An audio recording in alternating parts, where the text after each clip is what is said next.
फ़क़द क़ाल अल्लाहु तबारक व तआला फ़िल क़ुरआनिल मजीद वल फ़ुरक़ानिल हमीद फ़अऊज़ु बिल्लाहि मिनश शैतानिर रजीम बिस्मिल्लाहिर रहमानिर रहीम वमन अअरज़ अन ज़िक्री फ़इन्न लहू मईशतन ज़ंका व क़ाल अल्लाहु अज़्ज़ व जल वल अस्र इन्नल इंसाना लफ़ी ख़ुस्र इल्लल्लज़ीना आमनू व अमिलुस्सालिहाति व तवासौ बिल हक़्क़ि व तवासौ बिस्सब्र। सदक़ल्लाहुल मौलानुल अलीयुल अज़ीम।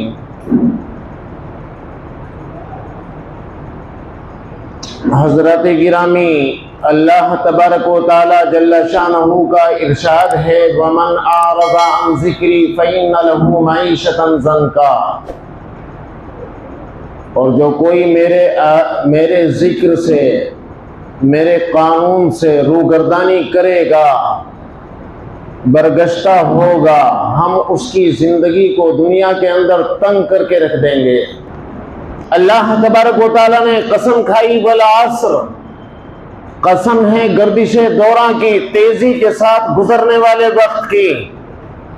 इसके पीछे बहुत सारे मुज़मरात हैं, बहुत सारी हिकमतें हैं कि ईमान वालों को ये बावर करा दे रहे हैं अल्लाह तबारक व तआला कि ज़माने के हालात देखो, ज़माने के इंसानों को देखो कि एक वो हैं जो काहिल और सुस्त रहे दुनिया के अंदर, नाकारा रहे हैं दुनिया के अंदर, और एक वो लोग हैं जिन्होंने इस जिंदगी को कामयाब बनाया।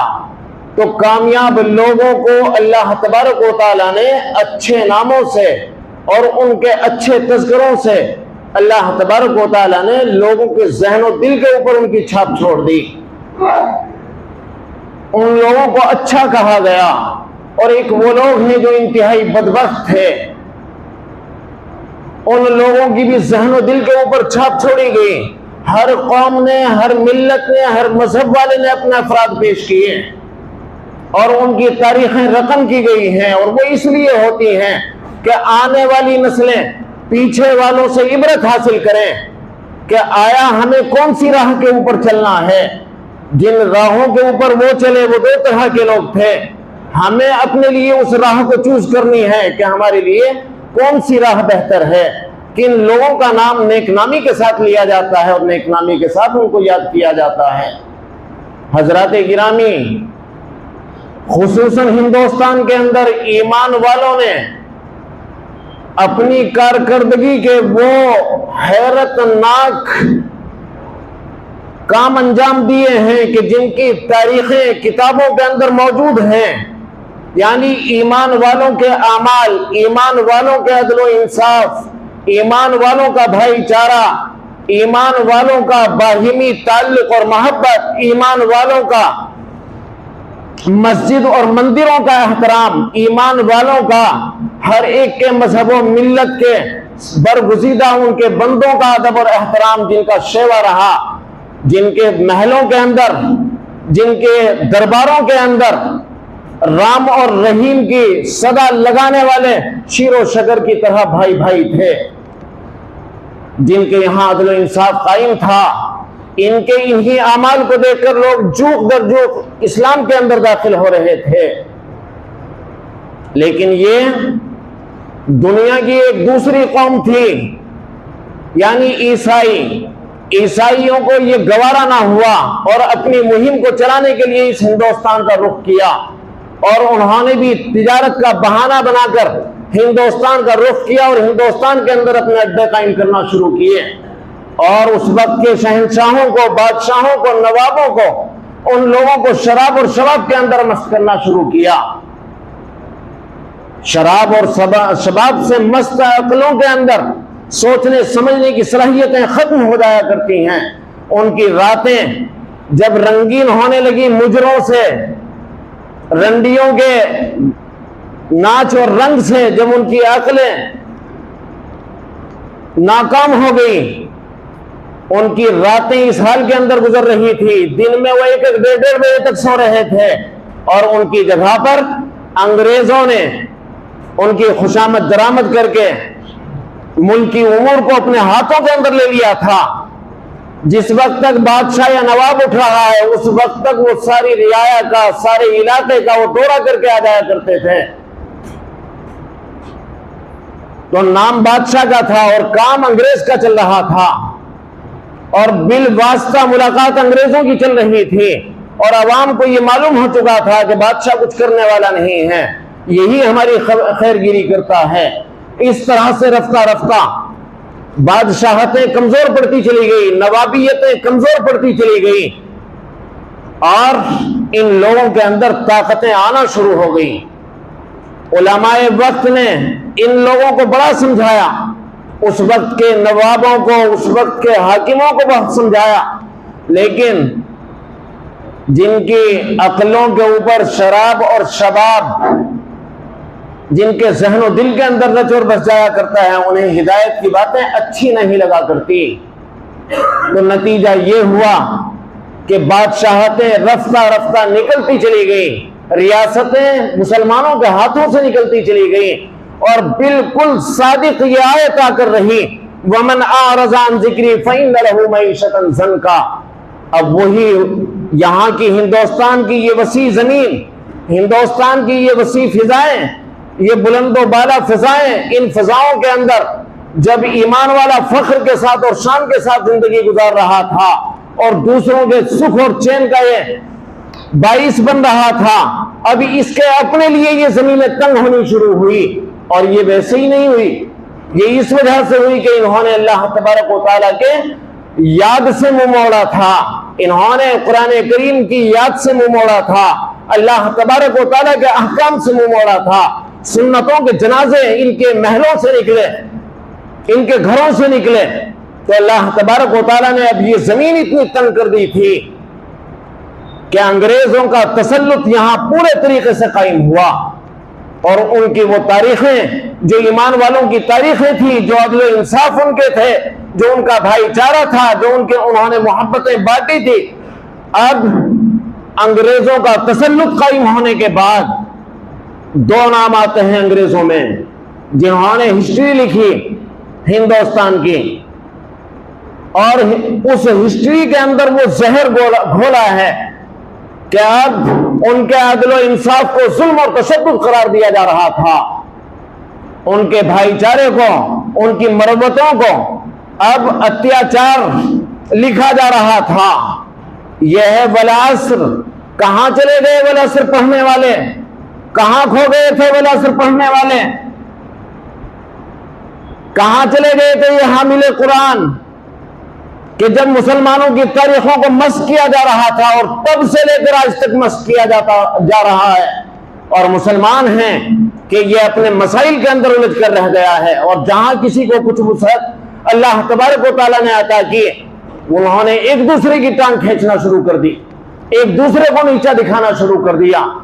इसे तो भाई को भाई की ताकत बनना था, भाई को भाई की इज्जत अपनी जान से ज्यादा अजीज रखनी थी, जिसके यहां रसूल अकरम सल्लल्लाहु अलैहि वसल्लम ने यह दर्स दिया हो कि रब्बे काबा की कसम खाकर और काबे की तरफ को इशारा करके फरमा रहे हैं, ए काबे तू कितना पाकीज़ा है, तो तेरी खुशबू कितनी पाकीज़ा है, और तू कितना अजीम है, और तुझे अल्लाह तबारक व तआला ने कितना बाबरकत बनाया। लेकिन याद रख कि तुझसे भी ज्यादा अल्लाह तबारक व तआला ने इज्जत वाला, अजमत वाला एक ईमान वाले को बनाया है, और इसी वजह से अल्लाह तबारक व तआला ने ईमान वाले के जान को, माल को, इज्जत को, आबरू को दूसरे मुसलमान के ऊपर हराम करार दिया है। काबा बुनियादे खलीले राहे हस्त, यक हजार काबारा यक दिल बेहतरस। फरमाते हैं शेख सादी अलैहिर्रहमा या मौलाना रूम फरमाते हैं कि काबा ये हजरत इब्राहिम अलैहिस्सलाम की निशानी है कि अल्लाह तबारक व तआला से जो मोहब्बत की निशानी है, ये काबा, ये वो निशानी मोहब्बत की है। और फरमाया कि 1000 काबों को तोड़ने से ज्यादा सख्त एक दिल का तोड़ देना है ईमान वाले के। आज ईमान वाले की कोई कदर मंजिलत उसके यहां नहीं रही। तो दो नाम अंग्रेजों के आते हैं, एक डाउसन के नाम से, एक इलियट के नाम से आता है। सबसे पहले इन्होंने जहर घोलना शुरू किया और उस मोहब्बत और भाईचारे को और उन कदरों को, जो कदरें ईमान वालों ने हिंदुस्तान के अंदर वतन शरीफ भाइयों को दी थी, उनके इबादत गाहों का एहतराम किया था, उनके मजहबी रहनुमाओं का एहतराम किया था, अब वो तारीख मस्क की जा रही थी और उसकी जगह पर जहर भरा जा रहा था। और उनका साथ उन्होंने एक किताब लिखी, history of India. It's told own by historians. Hindustan का इतिहास हिंदुस्तानियों की जुबानी, यानी अपना नाम मिटाया कि ये हम नहीं कह रहे हैं, ये हिंदुस्तानी कह रहे हैं, जिन्होंने सबसे पहले इस तारीख को मस्क करना शुरू किया था। उनका साथ दिया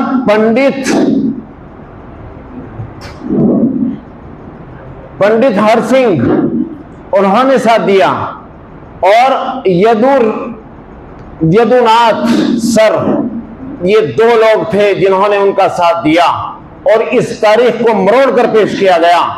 पंडित BN Pande, professor BN Pande, जो राज्यपाल रहे उड़ीसा के और इतिहासकार रहे हिंदुस्तान के, वो लिखते हैं अपनी किताब के अंदर, किताब का नाम एक छोटा सा किताबचा है, उस किताब का नाम दिया उन्होंने इतिहास के साथ ये न्याय। यानी अल्लाह तबारक व तआला ने हर दौर के अंदर ऐसे अफराद भी रखे हैं जो सही को सही कहेंगे और गलत को गलत कहेंगे। वो अपने में भी हैं, अपनों में भी हैं और घरों के अंदर भी हैं। तो प्रोफेसर बीएन पांडे उस किताब के अंदर लिखते हैं कि मैं 1928 के अंदर जब टीपू सुल्तान के तारीख के ऊपर रिसर्च कर रहा था, तो कलकत्ता एंग्लो कॉलेज के कुछ लड़के और कुछ वहां के जिम्मेदारान मेरे पास आए और उन्होंने अपने एक हिस्ट्री का जो शोबा था उसके उद्घाटन के लिए मुझे बुलाया।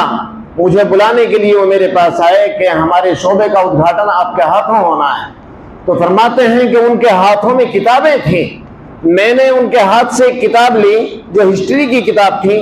उसके अंदर जो मैंने टीपू सुल्तान का जो चैप्टर खोला तो उसके अंदर लिखा हुआ था कि टीपू सुल्तान से, उसके अत्याचार और जुल्म और तशद्दुद से तंग आकर 3000 पंडितों ने, 3000 ब्राह्मणों ने आत्महत्या कर ली थी, क्योंकि उनको वो जबरदस्ती मुसलमान बनाना चाहता था। तो मैंने जिस वक्त ये देखा, देखने के बाद मुझे हैरत हुई और मैंने फौरन इस किताब के लेखक को, उस चैप्टर के लेखक को फौरन मैंने एक खत लिखा। जब उसको खत लिखा तो जवाब आया कि मैंने ये मैसूर गजेटियर से लिया है, ये चैप्टर जो लिया है वहां की तारीख से लिया है। वहां के कुलपति को उन्होंने एक खत लिखा कि ये साहब जो ऐसा बता रहे हैं क्या ऐसा ही है? तो वहां से जवाब आया कि ऐसा मैसूर गजेटियर के अंदर कुछ भी नहीं है। वहां की तारीख के अंदर महात्मा गांधी इसी चैप्टर के अंदर लिखते हैं, उन्होंने 1932 के अंदर जो तारीख लिखी और टीपू सुल्तान के ऊपर जब लिखा उन्होंने, यंग इंडिया किताब का नाम जो महात्मा गांधी ने लिखी, पेज 28 के ऊपर लिखते हैं कि जितना सब कुछ ये जहर आलूद बकवास की गई है टीपू सुल्तान के बारे में, ये सरासर गलत है, इसका कहीं कोई वजूद नहीं है। उधर प्रोफेसर बीएन पांडे जवाब मांगा तो गोलमोल जवाब दिया गया। उन्होंने उस वक्त के जो राज्यपाल थे उनको खत लिखा कि ये तारीख फौरन खत्म की जाए, तो उनका जवाब आया कि खत्म कर दी गई। लेकिन कहते हैं प्रोफेसर बीएन पांडे के 6 उड़ीसा, बंगाल, बिहार, राजस्थान और उत्तर प्रदेश, इन विश्वविद्यालय के अंदर ये तारीख आज तक पढ़ाई जा रही है कि जिसके अंदर ये पढ़ाया जा रहा है कि टीपू सुल्तान के अत्याचार से तंग आकर 3000 ब्राह्मणों ने आत्महत्या कर ली थी, जबकि इसका कोई वजूद नहीं है। प्रोफेसर बीएन पांडे लिखते हैं कि एक मुकदमा मेरे सामने आया, 2 हिंदू आपस में लड़ पड़े, 2 परिवार एक मंदिर के ऊपर लड़ पड़े। दोनों के जब कागजात खंगाले गए, एक मंदिर के ऊपर उनकी लड़ाई थी, तो उस मंदिर के कागजात के अंदर लिखा हुआ आया कि हजरत औरंगजेब आलमगीर नबरुल्लाह मरकदहू ने इस मंदिर को 700 बीघा जमीन दी थी। और जब ये मैंने पढ़ा उस कागज को तो मुझे हैरत हुई कि ये तो औरंगजेब के बारे में इतना सब कुछ लिखा हुआ है कि वो मंदिरों को तोड़ा करता था। तो ये कैसे हो सकता है कि एक आदमी शिर्क के अंदर मुब्तला हो जाए, वो जमीनें देने लगे? मुझे यकीन ना आया। मैंने दूसरे बड़े बड़े जो इनके मंदिर हैं उन मंदिरों को खत लिखा और खत लिख के वहां के मठाधीशों को खत लिखा और वहां के कागजात मंगाए। कहते हैं कि गवर्नमेंट के लाइब्रेरी के अंदर वो कागजात मौजूद हैं, वे कागजात मंगाए गए उन मंदिरों से। तो ऐसे एक नहीं, 2 नहीं, सैकड़ों नहीं, हजारों ऐसे मंदिर निकले कि जिनको औरंगजेब आलमगीर नवरुल्लाह मरकदहू ने जमीन अता की थी और जिनके यहां अकबरी घी 700 शेर 800 शेर जिन मंदिरों के अंदर चिराग जलते थे, घी के चिराग जलवाए, वो हजरत औरंगजेब आलमगीर नबरुल्लाह मरकदहू हैं। उनके डेट बाय डेट वो कागज मौजूद हैं। तो मैं आपसे इस मुख्तसर से वक्त के अंदर ये कहना चाहता हूं कि आज ये 1-2 साल से नहीं हुआ, मुसलमान सोता रह गया। जब ये दीन से गया तो दुनिया से भी अल्लाह तबारक व तआला ने इसको महरूम किया और इसके असबाब वो बनाए कि अब ये दुनिया के भी किसी काम का नहीं था। तो 1-2 नहीं, ये सैकड़ों साल से इसके ऊपर काम चल रहा था और ये चलते चलते ये काम आज ये नौबत आई कि आज मुल्क के वफादारों को गद्दार बताया जा रहा है और इन मुसलमानों के ऊपर, हम मुसलमानों के ऊपर जो जुल्म और सितम रवा रखा गया है वो सिर्फ ये बताकर रखा गया है कि इनके बड़ों ने जो हुकूमतें की हैं और उनके अंदर खास तौर से नाम जो आता है हजरत औरंगजेब आलमगीर नबरुल्लाह मरकदहू का आता है और हजरत टीपू सुल्तान का नाम आता है और महमूद गजनवी नबरुल्लाह मरकदहू का नाम आता है, जबकि ये लोग सारे के सारे इंसाफ परस्त है। इनके नाम पे मुसलमानों को सताया जा रहा है और आज ये नौबत आई कि कलम गैरों के हाथों में है। हिस्ट्री उन्होंने बदल दी आपकी, आपको इंसाफ परस्त नहीं, आपको जालिम करार दिया गया है। तो आज नतीजा ये निकल कर आ रहा है कि जब कोई मुसलमान किसी गैर मुस्लिम के सामने पड़ता है तो गैर मुस्लिम की आंखों के अंदर वो नक्शे घूमते हैं कि इन्होंने वो जुल्म किया हमारे ऊपर। उसकी बिना के ऊपर थानों के अंदर सताया जाता है, उसी की बिना के ऊपर हर महकमे के अंदर दोहरा रवैया हमारे साथ रखा जाता है। तो हमें जागना होगा, हमें बताना होगा और अगर मजीद इस हिस्ट्री को पढ़ना है तो आप किताब को कहां से लाएंगे? किताब दिल्ली में मिलेगी, इतिहास के साथ ये अन्याय प्रोफेसर बीएन पांडे के नाम से मिलेगी। छोटी सी किताब 10-12 रुपए की किताब आ जाएगी और अगर किसी को मजीद ये पढ़नी है और ना मंगा सकता हो तो मैंने YouTube चैनल के ऊपर प्रोफेसर बीएन पांडे की ये हिस्ट्री थोड़ी किताब पढ़ के सुनाई उसके अंदर, ताकि ये ना लगे कि ये अपनी तरफ से बकवास कर रहा है, बल्कि ये लगे कि ये किताब का है और उस किताब को दिखाइए कि ये किताब तुम्हारी हिस्ट्री तुम्हारी जुबानी है, हमारी हिस्ट्री तुम्हारी जुबानी है। तो मैंने ये नफरतों का जहर क्यों इस नाम से ये 8 अलग अलग भाग के अंदर, हिस्सों के अंदर अलग अलग YouTube के ऊपर मैंने वो किताब पढ़ के सुनाई, प्रोफेसर बीएन पांडे की इतिहास के साथ ये अन्याय। ये किताब यूट्यूब चैनल के ऊपर डॉक्टर मौलाना मोहम्मद अली जौहर के नाम से, वो उसके ऊपर आप देख सकते हैं और सुन सकते हैं। 8 पार्ट के अंदर ये किताब पूरी की पूरी मैंने उसके अंदर सुनाई। दुआ कीजिए अल्लाह ताला हम सबको अमल करने की तौफीक अता फरमाए। व आखिर दावाना बिल हम्दुलिल्लाह।